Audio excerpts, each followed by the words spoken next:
दोस्तों, एक राजा, उसकी सुंदर दासी और उनकी प्रेम कहानी। आज हम बात कर रहे हैं कालिदास के पहले नाटक जिसका नाम है मालविका अग्निमित्रम। दोस्तों, राजा अग्निमित्र था विदिशा का एक शक्तिशाली शासक। दरबार में एक दिन उसने देखा एक नर्तकी को। उसका नाम था मालविका। उसकी आंखों का जादू, उसका नृत्य का नजारा और राजा का दिल बस एक पल में हार गया। लेकिन एक समस्या थी। मालविका एक राजकुमारी नहीं थी बल्कि एक दासी थी।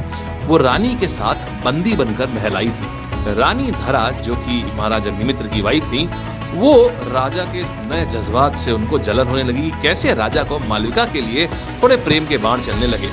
अब दरबार के अंदर चलने लगे, चुप चुप के मुलाकात होने लगी मालविका और अग्निमित्र के बीच में। आंखों ही आंखों में गुफ्तगू होने लगी और ये सब राजा और दासी के बीच हो रहा था।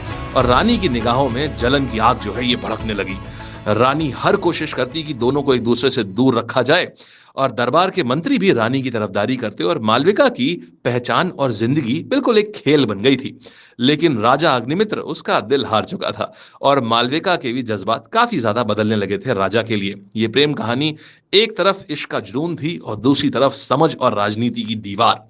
फिर एक दिन सच सामने आया और सबके होश उड़ गए। मालविका असल में एक राजकुमारी थी जिसे राज्य के विवादों में दासी बना दिया गया था।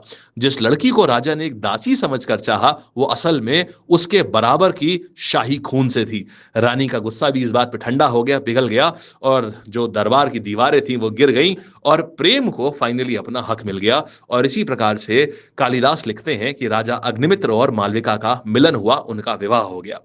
तो दोस्तों, कैसी लगी आपको ये कालिदास का पहला नाटक मालविका अग्निमित्र? जरूर बताइएगा। अगर आप सारी किताबें इसी तरीके से पढ़ना चाहते हैं तो हम शॉर्ट्स में आपको सारी किताबों की कहानियां बताएंगे। Thank you.